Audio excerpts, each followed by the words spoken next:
ဝိပဿနာလမ်းနဲ့နိဗ္ဗာန်ကိုသွားနိုင်တယ်ဆိုတာယနေ့ပြပေးမယ်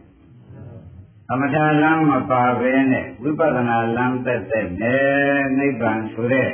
တရားကိုရောက်နိုင်တယ်ရနိုင်တယ်ဆိုတာကကျွေးကသစ်တို့သိကြပါလေသမထလမ်းမပါဘဲနဲ့ဝိပဿနာလမ်းနဲ့ကြည့်နိဗ္ဗာန်ကိုရောက်နိုင်တယ်ရနိုင်တယ်ဆိုတာဘုရားသခင်ကိုရမေကြီးကိုယ်တိုင်ဟောခဲ့တာကိုယနေ့ရေရေချာချာတရားဓမ္မတွေကိုးစားရအားထားရအဖြစ်နဲ့တွေ့ပါလိမ့်မယ်ဆိုတဲ့ဥစ္စာကိုသိထားကြရလိမ့်မယ်။ကောင်းပြီဒါဖြင့်နာမရူပပရိစ္ဆေဒကျမ်းကလည်းဥပ္ပစ္စရိယထာဒိဋ္ဌောပုရကိတ္တဝါရုဏ္ဏတတ္ထာဝိပဿနာပုရကိတ္တဝါမဂ္ဂဓမ္မောပိုတတိလို့နာမရူပပရိစ္ဆေဒကျမ်းမှာရှင်နိဥဒ္ဒဆရာရေးထားဥပ္ပစ္စရိယထာဒိဋ္ဌော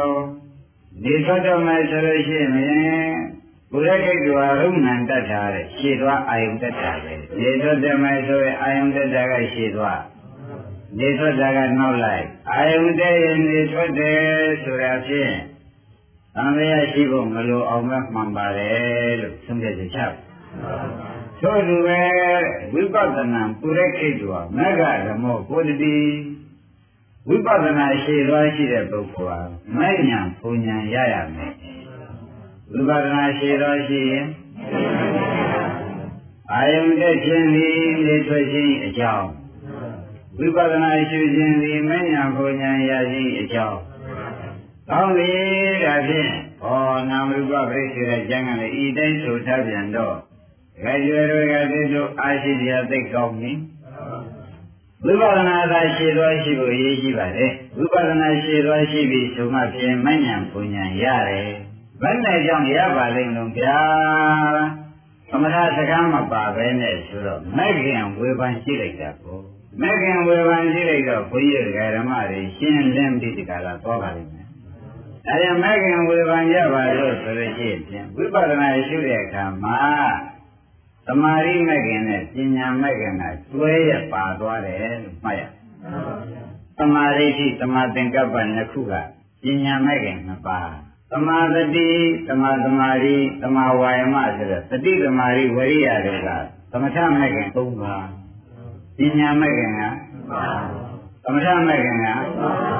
အဲ့တော့ဒကာဓမ္မတွေကခန္ဓာကိုယ်ကိုရှုလိုက်တဲ့အခါကျတော့ဒီ၅ပါးမစုံဘဲနဲ့ဖြစ်ပြအိဋ္ဌမြင်နိုင်ပါ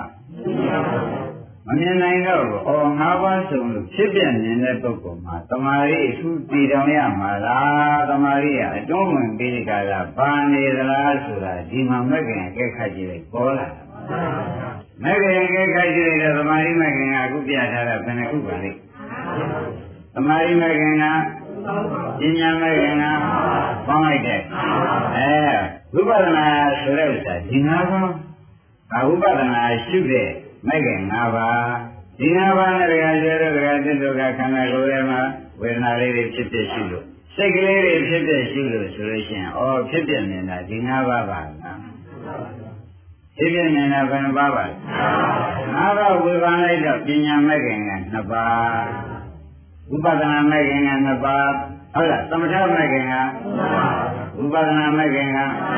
ပညာမဲ့ခင်ကဝိပဿနာမဲ့ခင်က2ပါးသမထမဲ့ခင်ကပေါင်းလိုက်တော့အဲ့ဒါဝိပဿနာရှုတဲ့ပုဂ္ဂိုလ်မှာတမာရီကိုတည်ရင်ဒီပါမတည်လို့ဖြစ်တဲ့ကစကောက်မယ်ဆိုလဲမဉ္ဇဉ်ပူညာတော့ရနိုင်တယ်သိကြလားအဲ့ဒါကကျေတို့ဒကာသစ်တို့လုံနေတဲ့လို့ပါဘုရားဟောတော်မူတာနဲ့ကြိုက်လိုက်တာရဲရဲတင်းတင်းမလုပ်ရင်ပြင်ရဲရဲတင်းတင်းမဲ့လွယ်ပြီးအမြကြီးမြောက်ပါပဲ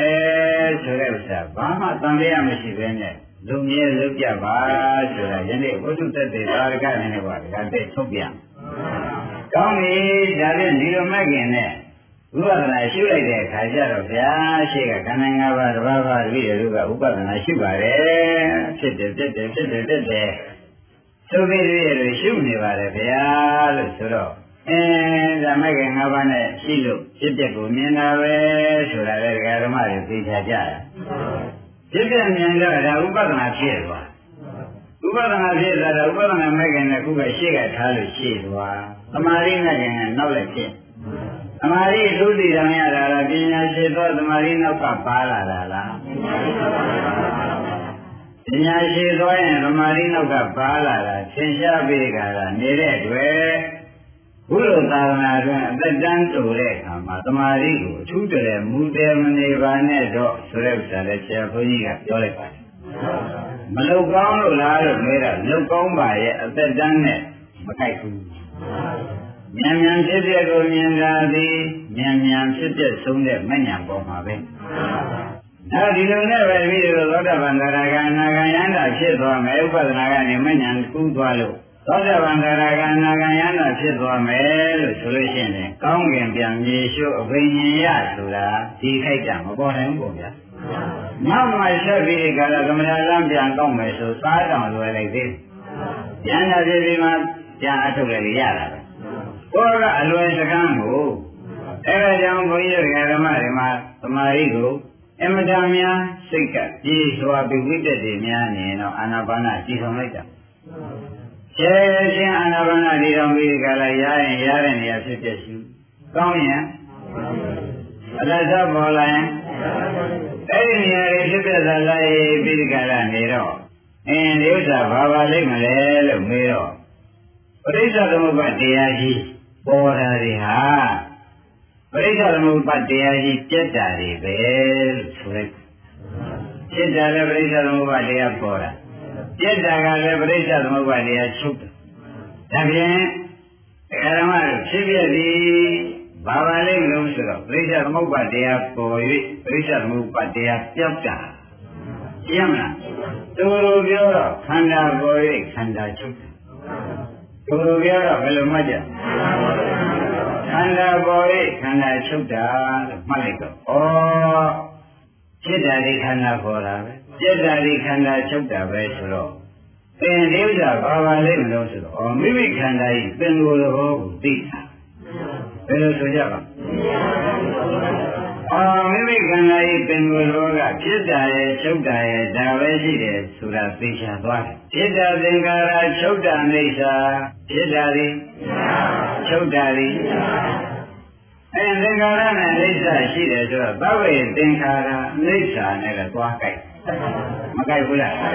အဲ့ဒါတွေထောက်ပြီးကြလိုက်ကြိတ်တော့ဘုရားပါဠိတော်နဲ့တို့ဒီကားလို့ရှင်ဒုက္ခန္တာကြီးဖြစ်မှုဒုက္ခန္တာကြီးချုပ်မှုပြတ်မှုဒီနှစ်ခုကိုတို့ကြည့်ပြီးကြတာနေတဲ့တွေ့ခန္ဓာပရိစ္ဆေသမုပ္ပါကိုဒီဖြစ်မှုပြတ်မှုကိုမတွေ့လို့ရှိရင်ဖြင့်ဥပမာဝေဒနာလေးဖြစ်မှုပြတ်မှုကိုမတွေ့တော့ဘူးနောက်ကမဂ္ဂင်၅ပါးကဒါကတည်းမတွေ့တော့ဘူးဆိုတော့မတွေ့လို့ရှိရင်ဥပမာဝေဒနာပြည့်စရာတဏှာလာမှာဒုက္ခဝေဒနာမရှိရင်ဒေါသလာဥပ္ပခဝေဒနာဖြစ်တာမရှိရင်မောဟလာပရိစ္ဆေသမုပ္ပါအသိကြည်တမ်းမလားလို့အဲ့တော့အဟောင်းပြတာမြင်မှအသိမတမ်းမယ်ဆိုတာလေးစားတော့မှတ်ပါအဟောင်းပြတာမြင်မှအသိမတမ်းတော့ကိုအဟောင်းဒုက္ခချုပ်သွားလို့ရှိရင်အတိဒုက္ခဆိုတဲ့ပရိစ္ဆေသမုပ္ပါจิตတို့ကိုယ်ရသေးရဲ့အဲ့ဒီပရိစ္ဆေသမုပ္ပါဒုက္ခခန္ဓာသဆိုတဲ့လာရကြီးကိုမရဘူးဆိုရင်ဖြင့်ဒါကြွယ်ဒုက္ခချုပ်တဲ့ပုဂ္ဂိုလ်ပဲဆိုရဒုက္ခချုပ်တာနိဗ္ဗာန်လို့မှတ်လိုက်ကြမှာဒုက္ခချုပ်တာပဲလို့မှတ်ကြမယ်နိဗ္ဗာန်လို့သေချာမှတ်လိုက်တော့မှာဩတို့ဒီကားလို့ဆိုရင်ဖြင့်အဟောင်း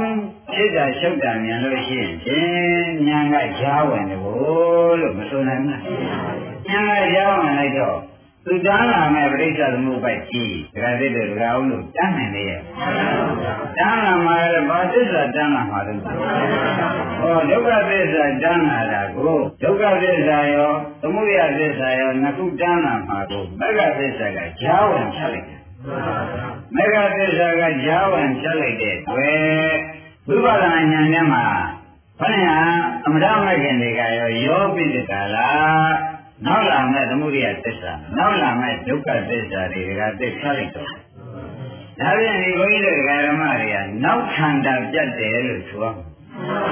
နောက်ခန္ဓာအကြောင်းလည်းပြအကျိုးလည်းပြအကြောင်းသမုဒိယလည်းပြအကျိုးဒုက္ခရော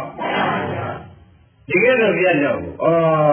မလို့ရှင်တဲ့သစ္စာနှစ်ခုပြတ်တယ်လို့ဟာဖြင့် ဝိပဿနာရှုတဲ့အလုပ်ပါလားလို့ဆိုတာလေးစားစွာနဲ့မှတ်ရမယ်အကြောင်းမှုရနဲ့အကျိုးဒုက္ခချုပ်ရှင်လို့ရှိရင်ချုပ်ရပါလို့ထူတောင်းလို့မရဘူးအရှင်းပရိစ္ဆသမုပ္ပါကိုနောက်ပဒနာညာမဲ့ညာနဲ့ဒကာဓမ္မတွေရှုပြရမယ်ရှုလို့ရှိရင်ဖြင့်နောက်လာမဲ့သမုဒယနောက်လာမဲ့ဒုက္ခဒကာအောင်ပြပြသိကြကြဒါဖြင့်ဒီလောက်ဒီကားလို့ဆိုလို့ရှိရင်ဖြင့်အလုံးသိကြတဲ့လူဖြစ်လေသောကြောင့်ဒီတော့လုံးတဲ့အချိန်ကစတတ်တယ်အောင်ပြီလုံးရင်လုံးတဲ့အချိန်ကစပြီးဟောဒါဖြင့်ကြကြတို့နိဗ္ဗာန်ဒီကားလို့ဆိုလို့ရှိရင်ဖြင့်ဝေးတယ်လို့လည်းတချို့ပြောကြနိဗ္ဗာန်တချို့ကကြီးပါတယ်လို့လည်းပြောကြအဲ့ဒီကြီးတယ်ပြောတဲ့ပုဂ္ဂိုလ်လည်းဒီဥပဒနာညာရားဝင်တာမသိသေးလို့ရှိရင်သူ့ဟာသူအယံကြီးပဲလို့မှားဝေးတယ်လို့ဆိုတဲ့ပုဂ္ဂိုလ်ကလည်းသူ့ကဘာမှမသိလို့ဝေးနေတာတော့ဖြင့်တကယ်ကျွဲမတတ်နိုင်ဘူးပေါ့ဗျာအခုတော့ဖြင့်ဒကာဓမ္မတွေကအားလုံးမှတ်ကြပါတော့အနည်းဝေးဆိုတာဒီကားလို့ဆိုလို့ရှိရင်ဖြင့်ကိုယ်ဉာဏ်ထဲမှာကိုယ်ခန္ဓာဤနှစ်ပိုင်းကွဲသွားအောင်လုပ်နိုင်ရင်ဒီကိုယ်ခန္ဓာနှစ်ပိုင်းကွဲသွားအောင်လုပ်နိုင်ရင်ပုဂ္ဂန္တာနှစ်ပိုင်းွယ်ဆိုတာကဒကာဓမ္မတွေစဉ်းစားကြည့်ဥမာမဲ့ဝေဒနာတဏှာဆိုတော့ဝေဒနာခန္ဓာပြီးရင်တဏှာခန္ဓာလားသဘောကျတဏှာခန္ဓာပြီးဘာခန္ဓာလားဥပါဒံခန္ဓာကြီးပေါ်လာတာပဲသဘောကျဥပါဒံခန္ဓာပြီးတော့ကာမဘဝဆိုတဲ့ခန္ဓာပေါ်လာကာယကံဝစီကံလုပ်တဲ့ခန္ဓာကြီးတခုမလာဘူးအဲ့ဒါကြကြသိထားပါဒကာဓမ္မတို့ယနေ့ပုံမူပြီးစိတ်ပြောနေတယ်လို့ဒကာကျော်မှတ်ရမယ်ပထမဝေဒနာတစ်ခုပေါ်ရတယ်ရနေနာတယ်ကောင်းတယ်အလတ်စားရှိတဲ့ဝေဒနာတွေခန္ဓာကိုယ်ရဲ့ပေါ်တော့ဘုရုခန္ဓာလုံးမေးလို့ရှိရင်မိမိခန္ဓာရဲ့ဖြစ်နေတော့ဒါမိမိခန္ဓာပေါ့ဗျာဘာခန္ဓာလုံးမေးတော့ဝေဒနာခန္ဓာကိုမဆွနိုင်ဘူးအဲ့ဒါမိမိခန္ဓာကိုမိမိမရှိပဲထားလို့ရှိရင်ဖြင့်ဝေဒနာခန္ဓာတယောက်ဝေဒနာခန္ဓာတစ်ခါတစ်တယောက်ပြေးသွားဝေဒနာခန္ဓာသေးတာမရှိမိတဲ့ပုဂ္ဂိုလ်ဖြင့်ဝေဒနာဖြစ်เสียတဏှာဆိုတဲ့တစ်ခါတစ်တယောက်ပေါ်လာပေါ်လာဘူးလားတဏှာဆိုတဲ့တစ်ခါတစ်တယောက်ကြတ်တော်ဖြစ်ပြီးချုပ်သွားတာကိုနောက်ကဥပဒနာနဲ့မလိုက်ပြရဘူးဆိုရင်ဥပါဒံတစ်ခါတစ်တယောက်ပေါ်လာဘူးလားကိုယ်ခန္ဓာဆက်တာနော်သူများခန္ဓာဆက်တာလားခန္ဓာကြီးတော့မှတ်ပါခန္ဓာပရိစ္ဆေသမုပ္ပါလို့လေးစားတော့မှတ်ပါကဲဥပါဒံခန္ဓာလည်းတခါဦးတို့ကမရှိဘူးတခါကျွဲတို့ကမရှိဘူးဘာခန္ဓာနဲ့လူလာအောင်မယ်ဒီလိုမှဆိုရင်ကံခန္ဓာနဲ့အသက်ရှင်မယ်သဘောကျကံသင်္ခါရခန္ဓာဦးရကံခန္ဓာနဲ့အသက်ရှင်မယ်လို့မဆိုနိုင်ဘူးဒါကံခန္ဓာလည်းချုပ်ပြောက်သွားပြန်တော့ဒကာဓမ္မတွေကအိတ်ရှင်တဲ့သီနာမိတာစိတ်ကလေးပေါ်လာတယ်ဆိုပါဦးကံခန္ဓာနဲ့လည်းသီနာမိတာလေးပေါ်လာတယ်သီနာမိတာကထားလိုက်ပါရောလောဘလည်းသီနာမိတာဖြစ်နိုင်တယ်ဒေါသလည်းသီနာမိတာဖြစ်နိုင်တယ်အဲဒေါသပဲထားလိုက်ပါတော့အိတ်ရှင်တဲ့ခါကြလို့ရှိရင်အိတ်ရှင်တဲ့ဒေါသတွေကပေါ်လာဒီလေဒေါသလေးပေါ့ဗျာအဲ့ဒီဒေါသလေးကိုဒကာကျော်ကအရင်တော့အိတ်ရှင်တဲ့ဒေါသလေးနဲ့သူအသက်ရှင်နေဒါလေးအဖြစ်ပြီးချုပ်သွားတာအိတ်ရှင်တဲ့ဒေါသနဲ့အသက်ရှင်နေတဲ့ဒကာကျော်တယောက်ပြေးပြီးဆိုကြတယ်အဲ့ဒါကိုမရှိမိပါဘူးဆိုတော့ဒုက္ခနောက်ကနေပြီးဒီကလာဒေါသကမလိုက်တယ်အဲ့ဒီဒေါသလေးနဲ့အသက်ရှင်ဒေါသလေးချုပ်သွားပြန်တော့မရှိမိဘူးဆိုရင်သောကနဲ့အသက်ရှင်နေတဲ့ဒကာကျော်ဒါဖြင့်သူများခန္ဓာလားကိုယ်ခန္ဓာတွေကအဲ့ဒီကိုယ်ခန္ဓာကိုအလယ်ကနေညာနဲ့မဖြတ်လို့ရှိရင်နောက်ခန္ဓာရမယ်ရှေးခန္ဓာကိုဥပဒနာမရှိနိုင်ရင်နောက်ခန္ဓာရရှေးခန္ဓာကိုဒါဖြင့်ဒကာဓမ္မတို့ရှေးခန္ဓာဥပဒနာမရှိနိုင်ရင်ဒကာကျော်ပါတဲ့ဒါဖြင့်ဒကာဓမ္မတို့ဝိပဿနာဤရှေးခန္ဓာရှုရသည်ရှုရကမဉ္ဇဉ်ပဲဥပဒနာမဲ့ပဲဘယ်နဲ့ကြောင့်ဥပဒနာမဲ့ဆရာဘုန်းကြီးကရောဘုရားကရောရှုခိုင်းပါလိမ့်မလဲဥပဒနာမဲ့ရှုစမ်းပါကွာရှုစမ်းပါကွာခိုင်းရတော့ဆိုတော့အများတို့ပဲဖြေထွက်ပါပြီနောက်ခန္ဓာဒုက္ခသစ္စာကြီးကိုမလာအောင်လုပ်ရှင်းမလားဘာလုပ်နေတာပါလဲနောက်ခန္ဓာဒုက္ခသစ္စာကြီးမလာအောင်လုပ်နေတာဆိုတာသိကြမယ်ဒါဖြင့်တို့နိဗ္ဗာန်ဆိုတာဒီဒုက္ခငြိမ်းတာနိဗ္ဗာန်တဏှာသိမ်းတာနိဗ္ဗာန်ဆိုတော့ဒီဥပဒနာမှမရှိဘဲနဲ့နောက် ဝေဒနာဖြစ်တဲ့တဏှာဒါကျင်လာမယ်အဲ့ကျင်လာကြီးရဲ့ဆိုတဲ့တဏှာကိုဒီတဏှာတွေကချုပ်ပါတဏှာမချုပ်တော့တဏှာနောက်ကနေပြီးဥပါဒံကံဓာတိဒရာမရဏတွေကိုမလာဘူးဒါတွေကိုချုပ်ပါဒါဖြင့်ဒကာဓမ္မတို့သမုဒယသစ္စာရောဒုက္ခသစ္စာရောဝိပဿနာဉာဏ်မဝင်ခဲ့တော့ချုပ်ပါဒါဖြင့်သစ္စာနှစ်ပါးဝိသစ္စာနှစ်ပါးမချုပ်ကြတဲ့ကဒကာဓမ္မတို့ဒီဝိသစ္စာနှစ်ပါးကိုယ်ပိုင်ပစ္စည်းဖြစ်ရတော့မယ်မဖြစ်ရဘူးအဲ့ဒါနိဗ္ဗာန်ဆိုတာဘာပါလိမ့်မလို့ဆိုတော့ဝိသစ္စာနှစ်ပါးပြောင်းအောင်လုပ်တဲ့အလုပ်ဟာနိဗ္ဗာန်ရောက်တဲ့အလုပ်ရှင်းမလားဘယ်လိုမှတ်ထားလိုက်မလဲအဲ့ဒါပဲအိတ်ရှင်တဲ့စိတ်ကလေးကိုဒကာကျော်ကဖြစ်ဖြစ်ရှုလိုက်ပြီဒုက္ခစိတ်ကလေးဖြစ်ဖြစ်ရှုလိုက်ဖြစ်ဖြစ်ရှုလိုက်တော့မက်ကဝမ်းမလာဘူးလားရှိကဖြစ်ဖြစ်ရှုတာကမက်ဖြစ်သွားတယ်နောက်သမုဒိယနဲ့ဒုက္ခလာသေးတယ်ဝိသစ္စာနှစ်ပါးလုံးပြတ်သွားပြီဒါပြန်ဒီပုဂ္ဂိုလ်ကဝိကျွတ်တဲ့ပုဂ္ဂိုလ်ဆိုရင်ဘယ်နဲ့ဆိုရဝိလူကချုပ်ပြပါလိမ့်မယ်လို့အမေထုတ်လိုက်ဒီမညာဝင်လို့ချုပ်သွားမညာဝင်ဩဒါဖြင့်သက်သေတာကခိုင်လုံလာပြီလားဆိုတာကိုလည်းအခုအစိတ်စိတ်ပြလိုက်တဲ့ဖြင့်ဒါကသက်သူရှင်းဖို့သက်သေတာကခိုင်လုံပါရဲ့အမှန်တန်ခိုင်လုံပါလေဓမ္မတို့ပြတ်ပုံတပ်ပုံရောမသေးကြဘူးလားဒါဖြင့်ဓမ္မတို့ဝိပဿနာလုပ်တဲ့အထဲမှာလည်းမူလကပြောခဲ့တယ်သမထပါသွားပြီဆိုတာလည်းသိကြတယ်သမထမပါခဲ့ရရှိတော့ဖြစ်တဲ့စီကိုဉာဏ်နဲ့တဲ့လို့မရဘူးသမထမပါခဲ့တော့ဒါဖြင့်ဖြစ်တဲ့စီကိုဉာဏ်တဲ့ပုဂ္ဂိုလ်ဖြင့်သမထနဲ့ဥပဒနာတွဲလို့တဲ့သွားတယ်မတွဲရဲ့ဩဒါဖြင့်အလုံးမှသာရဏတွင်ကံရှိဘုံရှိတဲ့ပုဂ္ဂိုလ်တွေမို့ဆရာကောင်းသမားကောင်းနဲ့ထားကောင်းမှလာကျုံတဲ့အတွက်ဝိသစ္စာနှစ်ပါးပြတ်တာလည်းသိကြသွားဘုမကျွရပါလိမ့်ဆိုလို့မကျွတ်ဘူးနော်အခုကြည်ရမဝင်လိုက်တော့ဝိကျွတ်သွားတာမြင်လိုက်ဘူးလားကိလေသာဝကမ္မဝဥပကဝပဲနေတယ်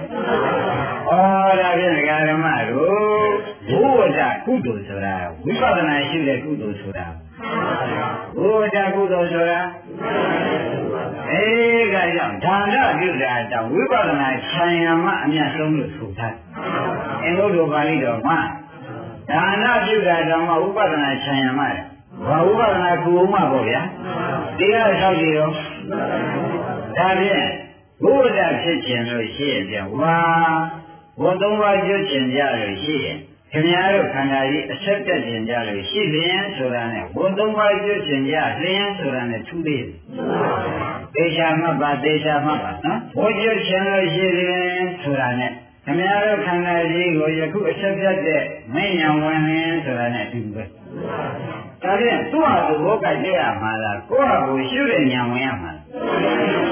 လားဒါဖြင့်ဝိကျွတ်ရပါလိမ့်ဆိုလို့ပြောရှုတဲ့ဉာဏ်ဝင်တော့ဒါဖြင့်ဓမ္မလေအပြောနဲ့မပြီးစီနဲ့အလုံးနဲ့ပြီးအောင်လုပ်သဘောပါလားအပြောနဲ့အလုံးနဲ့ပြီးအောင်လုပ်ပါဆိုတော့ကိုယ်ခန္ဓာလေးသိရှင်တွေဝေဒနာရှင်တွေကိုလာတိုင်းရှုရင်ဖြင့်နောက်ကလာမဲ့ဝတ်ဆိုတဲ့ပရိစ္ဆေသမုပ္ပါဒ်ဒါကအုံးလို့ပြတ်မပြတ်စဉ်းစားကြသိကြရပြတ်တယ်လို့ဆိုတဲ့ကိုယ်ကဓမ္မတွေကစဉ်းစားတာပေါ့ဝတ်ပြတ်တယ်ဆိုတာလေမိမိလုံးလာပြောကနဲ့ဖြတ်ရတာဘုရားကလာဖြတ်ပေးလို့လေဘုရားကဘယ်လာဖြတ်ပေးနိုင်လိမ့်မလို့ဓမ္မတွေခန္ဓာကိုယ်တဏ္ဍာမှာဝတ္တန်ကြီးရှင်နေတာကကိုယ်တဏ္ဍာမှာရှင်တာဘုရားဖြတ်လို့မရဘူးရှင်တာပဲနော်ကိုယ်တဏ္ဍာမှာရှင်တဲ့ဝတ္တန်ကြီးကိုတရားအောင်တို့တရားကျွဲတို့စဉ်းစားစမ်းဘုရားကလာဖြတ်လို့ဖြတ်တဲ့နည်းပေးဖို့ရတာဘုရားဖြတ်ဖို့ရအလုပ်လုပ်ရမှာမိမိဖြတ်ဖို့ရနည်းပေးတာကဖြတ်ဖို့ရအလုပ်လုပ်ဖို့ရတာသဘောကျဒါဖြင့်ဘုရားကိုယ်ကလုံတော့ဓမ္မတွေနောက်သူများပြောလဲလွယ်အောင်ကိုယ့်ဟာကိုယ်လည်းယုံကြည်လုံးနဲ့ဆုံးဖြတ်ချက်ချနိုင်အောင်သာတော်ရဘူးလားရဘူးလို့ဝါဒသုံးရဘူးလားကျင့်ဖို့သုံးပေါ့ဗျာရဘူးလားကျင့်ဖို့သုံးကိုဟောရမဟောရဒါကြောင့်မဟောရဘူး ဘာဖြစ်လို့ရာဟုလကျင့်ဖို့တုတ်ပေါ်ရပါလေမလို့ဆိုတော့ရာဟုလပရိစ္ဆေသမုပ္ပါခန္ဓာကြီးကိုဘယ်ဖြတ်မလို့နိုင်လို့နင်းရတယ်မင်းကငါဟောထားတယ်နဲ့ဖြတ်กว่าမဆိုဘူးလားငါဟောထားတယ်နဲ့မင်းဖြတ်กว่าဆိုတော့သူကသူဖြတ်ရချင်ဒါဖြင့်ဖြတ်ပေါ်ရညီးပေးတာဒီဖရာကြီးအလုပ်ဖြတ်ပေါ်ရအလုပ်ကမိမိအလုပ်ဆိုတာသိကြကြအဲဒီမှာဓမ္မတွေကရှင်ဗျာဟိုကတူတူနဲ့နိဗ္ဗာန်မဲ့ဖို့ပြည့်ကြီးရောက်ရပါလို့ရှင်ဗျာသူကောင်းမွန်ကောင်းပြေးသနာတော်မူတာအောင်မတော်နဲ့ကြောင်းနေတဲ့သွားကြရင်ငါရောက်လို့ပါတာတို့လို့ငါမဟုတ်ဘူးกว่าတော့မပြောလိုက်ရင်ခံကောင်းသဘောကျကိုယ့်ဟာကိုယ်ဖျားလို့ပြောတာငါတော့နေတော့ပြေးတယ်ဖြတ်တော်မင်းတို့ပြောကနဲ့မင်းတို့ဖြတ်ကြဆိုတာဒါအောင်ပြေးကြလားဒါဖြင့်ဓမ္မတွေကသာကိုသမီးအာကိုဟုတ်လားမိမိညာလေးလက်လျှော့ထားဆိုလို့ချင်းဒါကြမရပါလားသဘောပါကြတရားဓမ္မတွေကပြီးအရေးကြီးတဲ့အခါရှင်းကြီးကလဲသေးသာရယာဝါဒလို့နေရတော့သကိစ္စပြုနေရတာနဲ့ပဲသကိစ္စပြုနေရတယ်လေကိုယ်ကိစ္စဒုက္ခရောက်တော့ပေါ့သမီးကိစ္စမျောနေနေရတာနဲ့ကိုယ်ကိစ္စပါတော့ဒါနဲ့သူကိစ္စကိုကိုယ်ကတတ်နိုင်ရကိုယ်ကိစ္စရောတရားကအတ္တရာတနောနာတော့မိမိသဏ္ဍာန်မဲ့ကံကိုသာမိမိအားကိုးရမယ်လို့ဟောထားတာရှင်းသားပဲမရှင်းဘူးလားအဲ့ဒီရှင်းကြီးကိုကလည်းပြီးကြလားသူတို့ကိစ္စကြောင့်သူတို့ပြီးတယ်ကိုပြီးတာပေါ့လို့များမထင်လိုက်ပါနဲ့ထင်မယ်ဆိုရင်ရာဟုလောဝါဒသုတ်ကိုသွားကြည့်ရာဟုလောဝါဒသုတ်ဆိုရာဟုလာကျင့်ဖို့ကြံဖို့သုတ်ဘုရားကဘယ်နဲ့ကြောင့်ဟောပါလိမ့်မသူသားခေါ်သွားပါလားနိဗ္ဗာန်ကိုဟောနိုင်ရလားမခေါ်နိုင်တော့ဘာဟောရလဲရာဟုလောဝါဒသုတ်ဟောတော့ရာဟုလောဝါဒသုတ်ဆိုတာမင်းသာကျင့်ဒါကြံกว่าဒီလိုရှုกว่าဒီလိုမဲ့သိမ့်กว่าဓမ္မမိခန္ဓာရှင်းပိုင်းတော့ဝင်ပြသွားမယ်သဘောကျရှင်းပိုင်းကပြတ်တယ်နိဗ္ဗာန်နောက်ပိုင်းကပြတ်တယ်ရှင်းပိုင်းကပြတ်တယ်ကခန္ဓာရှိလို့မြင်ရတဲ့နိဗ္ဗာန်နောက်ပိုင်းကပြတ်တယ်ကခန္ဓာမရှိမှရမယ်အနုပါရိသေသနိဗ္ဗာန်အဲဒီနိဗ္ဗာန်နဲ့ပုဂ္ဂိုလ်ဓမ္မတွေကဉာဏ်နဲ့စဉ်းစားလိုက်တော့မှဒီနိဗ္ဗာန်နဲ့ခုကိုမဝယ်မှရတယ်ကိုဒါကြပေါ်လာမမဝင်ရင်ဒီပိုင်းနိဗ္ဗာန်လည်းရပါမလားနောက်ပိုင်းနိဗ္ဗာန်ရောကောင်းပြီဒါဖြင့်ဓမ္မတို့မူလတရားပြန်တော့သမထမပါပဲနဲ့လေသမထအရင်တက်တက်မတည်တော်မဲနဲ့လေဝိပဿနာရဲ့ပါတဲ့သမထနဲ့နိဗ္ဗာန်ရနိုင်တယ်ဆိုတာကောင်းသိကြပါမသိကြဘူးလားအဲဒါကြောင့်အပမကံပိရိကာရသမထရှိမှုတဲမနေပါနဲ့ဆိုတာကိုသင်ကန့်ကွက်လိုက်ပါတယ်ကောင်းပြီဒါဖြင့်ဓမ္မတို့ဝိတုတ္တသစ္စာကထုတ်ပြီးခိုင်တော်ဝိရိသသမုပ္ပါပြကြတယ်ကောသံယုတ်ပါဠိတော်မှာလာသည်ဆိုတော့ဘုရားတိုင်းဟောကြားသွားတာပေါ့ဗျာသံယုတ်လို့ဆိုတော့ပြီးတော့ပါဠိတော်ဆိုတာတော်ဆိုတာဘုရားဟောတော်မူတာသုံးဘုရားကိုယ်တော်တိုင်းဟောတော်မူတာသုံးတဲ့ပဲသေးသေးချာချာယုံယုံကြည်ကြည်လေးလေးစားစားနဲ့သူပြောတဲ့အတိုင်းလုပ်ပါတော့မယ်ဆိုတဲ့ဂတိကိုဖြင့်ကိုယ်ခန္ဓာထဲမှာမြဲမြဲဆွဲဆွဲထားဖို့အရေးဟာကိုယ်ရေးပါပဲလို့မှတ်ပါကောင်းရတဲ့ဓမ္မတွေအရင်ဓမ္မတွေချွတ်နာဘူးမှာအခုနောက်လာတဲ့ဓမ္မတွေကမနာရဘူးဓမ္မတွေဥပဒနာရှိတယ်ဆိုတော့သူများပြိဿသမုပ္ပါခန္ဓာကိုဖြတ်တာလားမိမိပြိဿသမုပ္ပါခန္ဓာဖြတ်တာလားမေးလိုက်ဒါမြင်နေမှတ်ပါနော်ဥပါဒနာရှိတယ်ဆိုတော့သူများပြိဿသမုပ္ပါခန္ဓာကိုဖြတ်တာလားမိမိခန္ဓာကိုဖြတ်တာလားသူများဒုက္ခဆက်ဖြတ်တာလားမိမိဒုက္ခဆက်ဖြတ်တာလားမိမိခန္ဓာဒုက္ခဆက်နော်သူများသံဃာရှိတဲ့ကိလေသာကိုဖြတ်တာလားမိမိသံဃာရှိတဲ့ကိလေသာကိုဖြတ်တာလားသိကြပြီနော်ဒါဖြင့်ဒီတရားကအမျှပေးလို့မရဘူးလို့မှတ်အမျှပေးလို့မရဘူးလို့မှတ်ပါအမျှဆိုတဲ့ဥစ္စာမျှရင်ချဆိုတော့တော့စီမရဘူးလားကိုပြနေတဲ့မညာသူ့ပေးလို့မရဘူးရပါသူရှိရင်ဒုက္ခနာဒုက္ခနာပြမှာပဲသံဃာရရဲ့ရှိရင်သံဃာရှိတဲ့ခန္ဓာဒုက္ခသစ္စာကိုသံဃာတက်ယောက်ျားကဥပဒနာရှိရင်ယောက်ျားတက်မင်းနိုင်ငံနဲ့ဘောဟကံယူကျိုးပေးဒီဘောမှာလည်းပစ္စည်းစု ကဲမင်းဒီကားလည်းရှင်မရစေသည့်ဖိုးရစေသည့်မဖြစ်ဘူး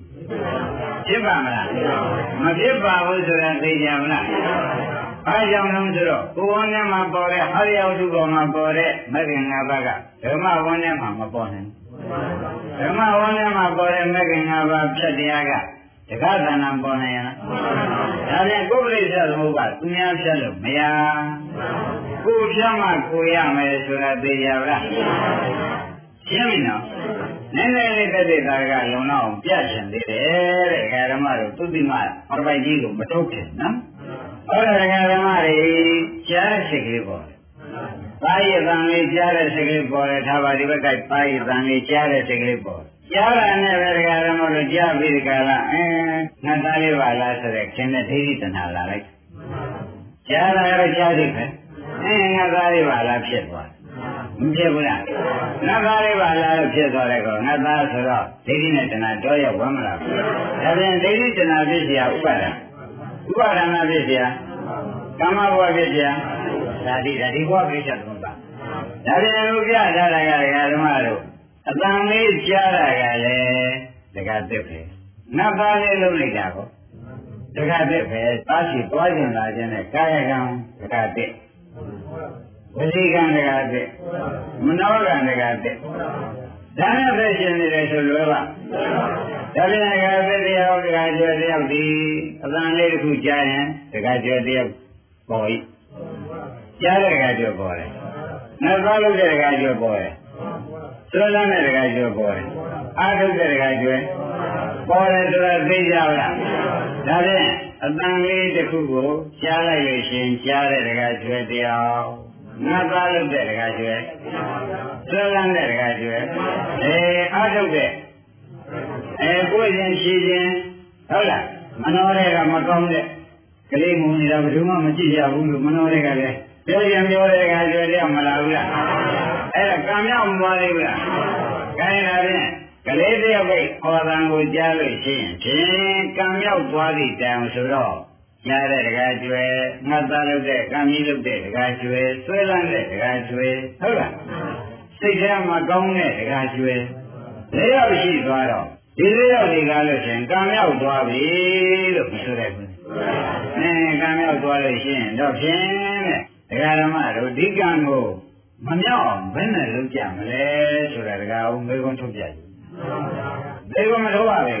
။ကောင်းပြီမေခွန်းထုတ်တဲ့ခါကျတော့ဒကာဓမ္မတွေကံမမြောက်ခြင်းလို့ရှိရင်ကံရှိကဖြတ်ရုံမရှိကံမမြောက်ခြင်းလို့ရှိရင်ကံရှိကဖြတ်ရမယ်ဆိုတော့ကြားတဲ့စိတ်ကလေးကြားတဲ့ဒကာကျွယ်ကိုမင်းရငါးပါးနဲ့ဥပဒနာသမာဓိပညာနဲ့ရှုလိုက်တာပေါ့ကြားစိတ်ကလေးကြားစိတ်ကလေးရှုလိုက်တော့ကိုကြားစိတ်ကဖြစ်ပြရှုရကမဖြစ်အဲ့ဒီတော့ကြားတဲ့အခါကျတယောက်တော့ကိုယ်သေသွားပြီယခုမနဲ့အသက်ရှင်နေတဲ့ဒကာကျွယ်တယောက်မရှိဘူးဆိုရလို့ရှိပြီးနေတော့ဒကာသစ်တို့ဒကာဦးတို့ကစဉ်းစားပြီးညာနဲ့ကြည့်လိုက်တော့မှအခုပြစ္ဆုတ်ပံပဋိစ္စသမုပ္ပါဖြတ်ပြနေတော့ငါမီးဆိုတာလေးလာသေးရဲ့သွေးလန်းတာလေးကိုဆိုရင်ကြောင့်ရပွားရင်ပွင့်ကျင်တာလေးကိုဒါဘယ်လိုပြတ်ပလိုက်ကြပါလိမ့်မလဲဒကာကျွယ်ဆိုတော့မဲ့ဖေးဒကာဓမ္မတွေဘယ်နဲ့ဆိုရမလဲမက်ကဖြတ်လိုက်တော့သူများစိတ်စဉ်သူများခန္ဓာရှင်ဖြတ်တာလားမိမိခန္ဓာရှင်ကိုမကောင်းမှန်းသိလို့မိမိဖြတ်တာလားမိမိခန္ဓာရှင်မိမိကျင့်သွားရင်မကောင်းတော့ဘူးဆိုတာသိတာနဲ့ဒကာဓမ္မတို့ဆရာဘုန်းကြီးအကူကြီးနေရပြီးကာလများတို့ဖြတ်လိုက်ပါလေဒကာအောင်ရှင်းတော့ဗလားဒါပြန်ဒီလိုမဖြတ်တဲ့ဒကာဓမ္မတွေဖြင့်ဘယ်နဲ့နေကြမလို့အိုဘဒနာတွေကိုကံမြောက်သွားပြီမဆိုနိုင်ဘူးလားကံမြောက်သွားတော့သေပြီးချမ်းမဲ့နိုင်ကမ္မဘဝဖြစ်เสียသွားပြီတော့အပေဇာတိကိုစိတ်တဇာတိကိုဒါကြွတဲ့ပြန်မပြောကြဒါဖြင့်ဒကာဓမ္မတို့ကိုယ်တန်တရားဆက်တာလဲကိုယ်ခန္ဓာကနေဆက်တာကိုယ်တန်တရားဆက်ခြင်းနဲ့ကိုယ်တန်တရားကိုကိုယ်ညာနဲ့ဖြာကိုယ်တန်တရားဆက်ခြင်းကိုယ်ညာမဝင်နဲ့ကိုယ်တန်တရားမဆက်ခြင်းကိုယ်ညာဝင်ပါရှင်းမလားဒါဖြင့် ရောက်လို့ဝါရသုတ်ဆိုတာသဘောကျပါကြသေးဘူးလားရောက်လာကိုဘုရားကဖြတ်မပေးနိုင်လို့မင်းအမင်းဖြတ်လို့ဟောတဲ့သုတ်ပဲရှင်းမလားမင်းအမင်းဖြတ်လို့ဟောတဲ့သုတ်ပဲဆိုဖြင့်တကယ်သိကြပါလားဒါကြောင့်တကယ်ကျတော့မှသာဖတ်3ယောက်ကြီးနဲ့ရှိကြကိုလုံးမကိုရမှန်တော့ဘုရုဘုရုကိုကြီးနဲ့ပြန်မရဘူးဆိုတာသုံးပြတဲ့ချက်ပါဘုရုဘုရုကိုကြီးနဲ့တော့သာမင်းကြီးကလည်းသာသမီတွေကိုစည်းပြီးရှိသားဖြင့်နင်တို့လည်းငုံထားပါရဲ့ဆိုမှအပြောတော်မှအပြောတော်မှပါဘယ်နည်းနဲ့မှဒီဥစ္စာဒီကားလို့ဆိုရင်ဒုက္ခကင်းအောင်မလုပ်နိုင်ဘူးအမေဒုက္ခကိုအမေညာနဲ့ဖြတ်သာဒုက္ခကိုဘာဖြစ်လို့ပရိစ္ဆေသမုပ္ပါကတရားရှိခုဒုက္ခနာပရိစ္ဆေသမုပ္ပါကတရားနိမိတ်ခန္ဓာပရိစ္ဆေသမုပ္ပါကတရားပဲဆိုတော့ညာကလည်းတရားရှိဖြစ်သိကြပါလားအဲ့ဒါဖြင့်တရားဓမ္မတို့ယခုဒီပရိစ္ဆေသမုပ္ပါခြေပိုင်းကနေပြစ္ဆုတ်ပံပရိစ္ဆေသမုပ္ပါယခုပြစ္ဆေပရိစ္ဆေသမုပ္ပါပြလိုက်ပါလေကလေးကအတန်လေးကអော်လိုက်တယ်နော်အဖို့ဘောကဘာဖြစ်ကြားကြားတဲ့နေရာတော့ကမ္မလည်းရင်လိုက်ပါကြားတဲ့ကလေးဖြစ်ပြသုဒ္ဓကမဲ့မျက်မှောက်လို့ရှိရင်ဖြင့်နာမီဘာဖြစ်ပါလိမ့်မလို့လာပြီဒိဋ္ဌိတနာမလာသေးဘူးလားနာမီဘာဖြစ်ပါလိမ့်မလို့ငါဖြစ်တော့တာပဲမလာဘူးလားငါလည်းဒီကလေးကြောင့်နားလေတာမဟုတ်တော့ဆိုဒီကလေးကလာသဘောကျအဲ့ဒါတွေကဓမ္မတွေကြားတိုင်းခင်ဗျားတို့ဟာဒေဝနှခမ်းကြီးရောက်သွားတယ်ဆိုတာကရင်းပြီလားကြားတိုင်းပဲရောက်သွားဒေဝနှခမ်းရောက်တယ်ဆိုတော့ဘုန်းကြီးကကြည့်ကြလိုက်တာတော့ခင်ဗျားတို့ကဆိုလိမ့်မယ်ဒေဝရောက်ကြောင်းကံမြောက်သွားလို့ပြောတာရှင်းမလားဘယ်ရောက်ကြောင်းသူကံကြောင့်ကြတာဟုတ်လားအဲ့ဒါဒေဝနှခမ်းရောက်သွားတယ်ဒေဝတွေကတော့သေမရောက်မှာပေါ့ဗျာအခုတော့ဒေဝနှခမ်းရောက်မသွားဘူးလားအဲ့ဒါခင်ဗျားတို့ကအပြစ်ရှိတယ်လို့မထင်ပါဘူးအပြစ်ရှိတယ်လို့မထင်ပါဘူးတခါပြောတော့ငကိုကအခုတော့ပြင်ကြားတာလေးကိုရှုမှပဲမရှိလို့ရှိရင်ငါမီးပါဖြစ်ပါလိမ့်လို့လားမလားပဲဗျာငါမီးဆိုတော့ဥစ္စာတက္ကရာဒိဋ္ဌိဆိုတော့ဒိဋ္ဌိကသံယုတ်တံလောဘသကတံပဲလောဘနဲ့ဒိဋ္ဌိနဲ့တွဲဝင်ဒါကြောင့်လောဘဒိဋ္ဌိတွဲတဲ့အတွက်တဏှာလည်းပါတော့ကြောင့်တဏှာပြည့်စရာဥပါဒနာပြည့်စရာကာမဘဝဆိုတော့ဒေဝတခါရောက်ကာမဘဝဆိုတော့ဘယ်ရောက်လို့ကဲကာမဘဝပြီးတော့ကံကုန်တော့ဒီနာသုတိလေးကြပြီသိလိုက်ကြတာဒီကံရောက်နေတဲ့ပုဂ္ဂိုလ်ဒေဝလေးရောက်ရှင်းမလားဒါဖြင့်ဓမ္မတတိဒေဝနှခမ်းဘယ်နှခါလျှောက်ကြကလေးလို့ကြကြမေးရင်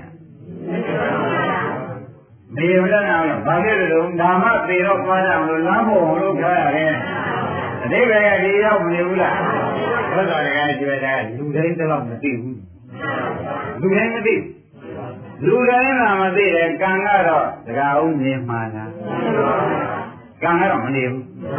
သမ္မာပတ္တိဝိပစ္စတိကိုကံမေကံမေပတ္တိသတ္တဝါတို့ဝိပစ္စတိအကျိုးပေးဒါဖြင့်ကံမရောက်အောင်ဖြတ်နိုင်တဲ့ပုဂ္ဂိုလ်အကျိုးပေးရရှိသေးတယ်ဒါဖြင့်အခုသူကန့်ရှိနာကဟာတွေဒကာဓမ္မတွေအကုန်ဖြတ်ပါသဘောကျဒါရင်ကြားတဲ့စိတ်ကလေးပါလုံးမယ်စိတ်ပြည့်ကြည့်လိုက်တော့နောက်ကဒိဋ္ဌိတဏှာရောဥပါဒံရောကံရောကနေရောကျတော့ဒီဒေဝနဲ့ဥစ္စာကွယ်မကွယ်ဘူးလားကံကိုမှမြောက်တော့ကံတော့ကိုလေဒိဋ္ဌိတဏှာရောဥပါဒံမျိုးလာသေးတယ်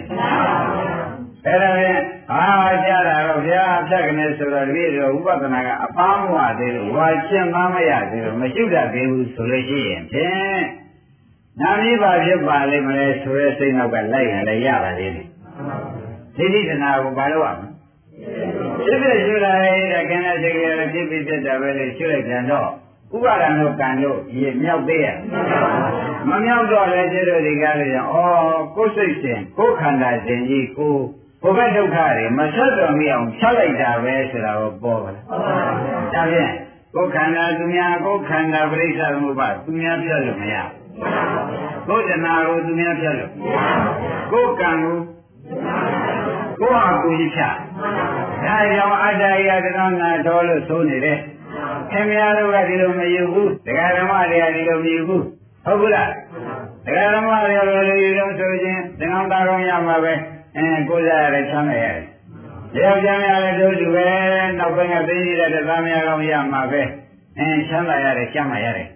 သူများကြီးပြောနေတာပဲသဘောကျသူများကြီးပြောနေတော့ဒကာဓမ္မတွေအခုပေချက်တဲ့ချမ်းသာစေချမ်းသာမှရှာလိုက်တာသူများပါသေး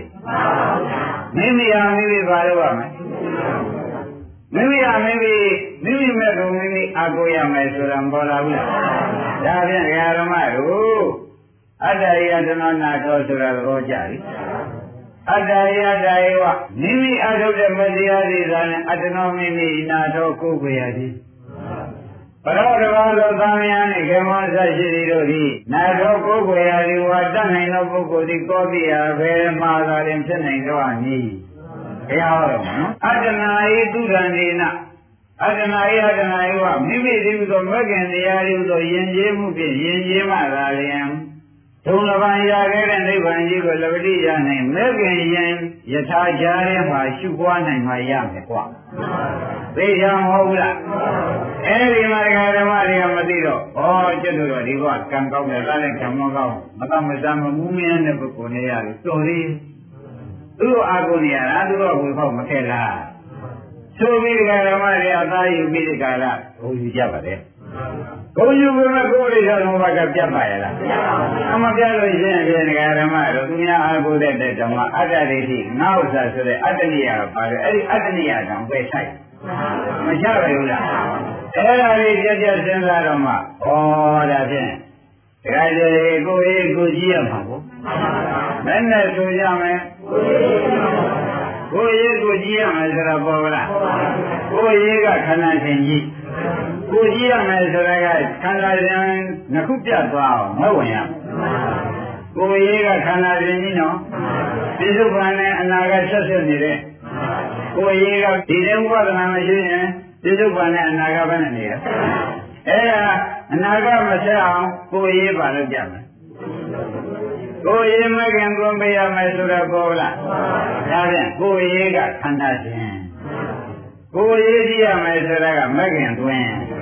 သိသိချာချာမှတ်ပါဥစ္စာလွယ်တာမဟုတ်ပါဘူးသဘောပါကြကိုယ်ဆိုတော့ဥက္ကဏကြီးကတော့တခါတည်းဓမ္မတို့ပြစ္ဆုတ်ပန်နဲ့အနာကဆက်နေတာပဲဒီတိုင်းကိုယ်မရှိပဲနဲ့နေခဲ့လို့ရှိရင်တခါအောင်ပြစ္ဆုတ်ပန်နဲ့အနာကဆက်မဆက်စဉ်းစားကြည့်ပါဝေဒနာကပြစ္ဆုတ်ပန်တဏှာဥပါဒံကံကအနာကအကြောင်းသဘောကျဝေဒနာပြစ္ဆုတ်ပန်တော့ဝေဒနာပြစ္ဆုတ်ပန်ဝေဒနာမရှိမိလို့ရှိရင်တဏှာဥပါဒံကံကအနာကအကြောင်းဖြစ်ဖြစ်ကိုယ်ကိုမရှိခဲ့လို့ရှိရင်ပြစ္ဆုတ်ပန်နဲ့အနာကအကြောင်းကဆက်နေတာပဲကိုယ်ရှိလိုက်တဲ့ပုဂ္ဂိုလ်ဒီပြစ္ဆုတ်ပန်နဲ့ပြပြီးအနာကအကြောင်းတွေချုပ်လို့အနာကအကျိုးဒုက္ခတွေတကအောင်လာအောင်လားဒါဖြင့်သူများရေးတဲ့ကိုယ်ရှိရဘယ်လိုဆိုရအဲ့ဒီကိုယ်ဆိုတဲ့နေရာမှာလဲလက်ပြမကြီးတဲ့ရေးကိုဘုန်းကြီးကမဆိုးလို့သဘက်ခံမှတွေ့မဲ့ရေးကိုယခုခန္ဓာထဲမှာယခုပရိစ္ဆေသမုပ္ပါဒ်တန်တာကိုတခါလေအနာကအကြောင်းမလာအောင်ကြီးပလိုက်ပါတော်တော်အရေးကြီးနော်အားလုံးဓမ္မတွေခုပြောနေတဲ့တရားသေးသေးသိမ့်သိမ့်ပြောနေတယ်လို့မှတ်လိုက်ပါသေးသေးသိမ့်သိမ့်ကိုနည်းအောင်ပါဝေဒနာပြစ္ဆုတ်ပန်ဗျာဝေဒနာမရှိလို့ရင်တဏှာဥပါဒံကံကအနာကအကြောင်းပြောသဘောကျအဲပြစ္ဆုတ်ပန်မရှိရင်ဘာကြောင်းလာမလဲအနာကအကြောင်းရင်အနာကကျိုးနဲ့ဆက်တော့မယ်အနာကကျိုးဆိုတာဒီဘာပါလဲဒုက္ခသစ္စာသဘောကျအဲတော့ကိုယ်ရေးကိုရှိခဲ့လို့ရှိရင်ပြစ္ဆုတ်ပန်ပေါ်လာတဲ့ဝေဒနာတို့စိတ်တို့ကိုယ်ရေးကိုရှိတဲ့မဝင်နိုင်သဘောကျဒါပြန်ဘုန်းကြီးတို့ဓမ္မတွေဒီနေ့တရားနာရတာဒီကိုယ်ရေးသူ့ရေးသိသွားမသိသေးဘူးလားသူ့ရေးကိုမတတ်နိုင်ကိုယ်ရေးကိုမတတ်နိုင်သူ့ရေးကိုသူမတတ်နိုင်သူဆိုတာဘယ်လိုလဲဆိုတော့မဲ့ခင်ကိုယ်ရေးကိုမတတ်နိုင်တယ်ဆိုတော့ သူယေသူမတတ်နိုင်တယ်ဆိုတော့ဒါဖြင့်ဖြစ်ပါတယ်ကံပါတယ်ကျင်နာပါတယ်ဆိုတာတွေကလောကောရိပ်နေဗလားဘယ်လိုဆိုကြပါလောဘကိုတရားဓမ္မတွေကလောဘကောင်းလေလေမြဲကြတယ်ခင်ဗျားတို့ကလည်းဟုတ်ချင်လို့လောဘကောင်းလေလေပြောကြတယ်နဲ့မလားဘူးလားလောဘကောင်းတာနဲ့ဘာဖြစ်ကုန်လောဘမြဲကြတာကိုယ်ရေးမဟုတ်ဘဲနဲ့ကြတာအနာဆုံးပေါ့ဗျာသဘောပါလားတကယ်ကြောဘုရားလွန်တော့ဟဲ့မဆိုင်ဘူးဟဲ့လို့ခြေကန်တော့ရတယ်နဲ့သဘောပါကြဒါဖြင့်ကိုယ်ရေးဆိုတာပြစ္ဆုတ်ပံခန္ဓာနဲ့အနာဂတ်ခန္ဓာဆက်ပေါ်မှာသို့ပါကြအဲ့ဒီကိုယ်ရေးကိုကိုကြည့်ပါဆိုတာကပြစ္ဆုတ်ပံခန္ဓာနဲ့အနာဂတ်အကြောင်းနဲ့မဆက်အောင်မသွန်းပါဒါကိုယ်ရေးကိုကြည့်ပါသဘောကျဒါကြဲဒါလေးသိချာမှတ်စမ်းပါဒါကသိကောမှတ်မိနောက်ကဓမ္မတွေကိုယ်ရေးကိုကြည့်ဆိုတာပြစ္ဆုတ်ပံခန္ဓာနဲ့အနာဂတ်အကြောင်းနဲ့ပါမဆက်မအောင်လို့အောင်နော်မဆက်မအောင်လို့ဆိုတာဒီလုံးပြီးပြုံမှာပြစ္ဆုတ်ပံပေါ်လာတဲ့စိတ်တွေကိုပါလို့ဖြစ်ဖြစ်ရှိတော့မက်ကကြောင်းဝင်ဖြတ်လိုက်တော့အနာဂတ်ကြောင့်ဖြစ်တဲ့တဏှာဥပါဒံကံနဲ့ဆက်မိသေးတယ်အဲ့ဒါကိုယ်ရေးကိုကြည့်တဲ့ပုဂ္ဂိုလ်ကဒီလိုလုပ်လို့ရှိသဘောကျသူများရေးကြည့်နေတဲ့ပုဂ္ဂိုလ်ကကိုယ်ရေးကတခါလဲအနာဂတ်ကြောင့်တွေပို့ပေါက်ပြီးဒီကလာဒေဝနခါကြီးလျှောက်ပြီးဒီကလာနေတဲ့ပုဂ္ဂိုလ်ကသူများရေးကြည့်နေတဲ့ပုဂ္ဂိုလ်သဘောကျဒေဝနခါကြီးလျှောက်နေတဲ့ပုဂ္ဂိုလ်ကဒါကြည့်ပေါ်လာခင်ဗျားတို့ကမသိတော့ဘူးဒီလိုဆရာတော်မကောင်းတွေကအတွင်းကြကြမဆုံးမပြီဆိုမှဖြင့်ဩကိုယ်ရေးတဲ့သူရေးကကြီးသေးတယ်ဗျာကိုယ်ကနေတာသေးတယ်လွယ်လိုက်တဲ့ဖြစ်ချင်းလွယ်လိုက်တဲ့ဘယ်နေတာရမလဲကိုယ်ရေးကဒေဝနခန်းကြီးကြောက်နေပါလေဆိုတော့ကဘယ်ကိုယ်ရေးကနေတာပါလားဘယ်လေးပါလို့ပြောဓမ္မရောက်သွားရင်တော့ဖြင့်ဒကာကျတို့ပြောတဲ့စကားဒကာသစ်တို့ဒကာအောင်တို့ပြောတဲ့စကားမှန်ပါတယ်ကိုယ်ရေးကတော့မဟုတ်ဘူးသူတို့ရေးကကိုကြည့်နေတယ်ဆိုတာမှန်ပါတယ်အခုတော့ကိုယ်ရေးကလည်းဒေဝနခန်းလျှောက်ပြီးတော်ရသေးတယ်ဆိုတယ်ဦးတဲ့6ခဏရောက်အောင်မှဖြစ်နေတော့ကိုယ်ရေးတဲ့သူတို့ရေးကကြီးသေးတယ်ဆိုတဲ့ဥစ္စာဒကာကျယုံကြည်ရနည်းနည်းမှပေါ့ကိလေသာဝကမ္မဝပြတ်ပြီးရင်တော့ဟုတ်သားပေါ့ဗျာအပယ်ရောက်စေတဲ့ကိလေသာဝကမ္မဝသတ္တပရိမကဖြတ်လိုက်ပါလေပယ်ရောက်စေတတ်တယ်အဲ့ဒါလေးပြုတ်ပြီးလို့ရှိရင်တော့ကိုယ်ရေးတဲ့သူများရေးကြီးနေရင်လည်းဒကာအောင်ကျင့်တတ်ပါတယ်အခုတော့ကိုယ်ရေးကသောတာပတိမမရသေးတဲ့ကာလပတ်လုံးကိုယ်ရေးကသိချရအောင်အဲ့ဒါလည်းသူများရေးကုန်ဖြုတ်ဘယ်နဲ့ဆိုတော့ရှင်ပြတရားနာတယ်လင်းနေများပြီးရသေးပုံရနေပြီးတော့ဒကာကျော်များထုတ်ဖြစ်သေးလားမဆိုးခြင်းမှန်တယ်လို့သတိပေးလိုက်ပါတယ်မဆိုးခြင်းမှန်တယ်တဲ့ဉာဏ်ဖြစ်နိုင်လို့ရှိရင်ဖြင့်ရတဲ့ဘုဒ္ဓဉာဏ်ဖြစ်နိုင်ဉာဏ်မဖြစ်လို့ခက်နေတာဉာဏ်မဖြစ်ရင်နေကြမယ်ဉာဏ်ဖြစ်ရင်ဝမ်းမြောက်သဘောကျဉာဏ်မဖြစ်ရင်ဉာဏ်ဖြစ်တော့တရားတော်ပုဂ္ဂိုလ်ပြည့်စည်သွားတဲ့အခါကျဉာဏ်ဖြစ်လို့လွန်ဆွပြီးနေကြဉာဏ်ဖြစ်တယ်သူမထင်ဘူးမှုရတဲ့စာကြီးမထားတော့ပါဘူးဆိုလို့ရှိရင်ဖြင့်မရှိသေးဝန်တာလေးပဲရှိတော့ဉာဏ်တရားမရှိတော့ဝန်တာရဒီလိုပဲမရဘူးလားအဲဒါကြောင့်ရှိဒုက္ခနဲ့မရှိဒုက္ခတော့သဘောပါလားရှိတာပါလားမရှိတာသဘောပါလားအောင်းမိတာဖြင့်ပြစ္ဆုတ်ပံပရိစ္ဆသမုပ္ပါဆိုတာလေအာရမလို့ပြစ္ဆုတ်ပံလို့သာဆိုရတာနော်ခြေတိုင်းကဝေဒနာ၃မျိုးရှိဒါပြစ္ဆုတ်ပံအရှုနေတဲ့ပုဂ္ဂိုလ်အနာဥပါဒံကံမလာဘူးလားလာတော့ဒကာရမတို့ပြစ္ဆုတ်ပံပရိစ္ဆသမုပ္ပါသာဆိုတဲ့အနာကအကြောင်းကပါပါနေမရှုတဲ့ပုဂ္ဂိုလ်ဟာလေရှုတဲ့ပုဂ္ဂိုလ်ကျတော့အနာကအကြောင်းကဘယ်နဲ့နေဒါဖြင့်ရှုတဲ့ပုဂ္ဂိုလ်မှဒကာကျေကိုရေးပြီးတယ်အဲဒီလိုပြီးတဲ့ပုဂ္ဂိုလ်သူများရေးကြည့်တော့ဆိုနိုင်မလားကိုရေးမပြီးပဲနဲ့သူများရေးကြည့်နေတာကတော့ဖြင့်လူမိုက်တစ်မျိုးပဲဘယ်နဲ့ဆိုရကိုအိမ်ကမင်းမငြိမ်ဘူးသူများအိမ်ကလိုက်ပြီးငြိမ်နေတယ်ဆိုတဲ့ပုဂ္ဂိုလ်ဒုတိယဒီကိုမွဲဖို့နဲ့ပဲသတ်သိမ်းရဘယ်နဲ့ဆိုကြတန်လျာအမွဲကြီးလေကြီးရှင်းကြီးလေကြီးဖြစ်နေဓမ္မသိမ်းရဘူး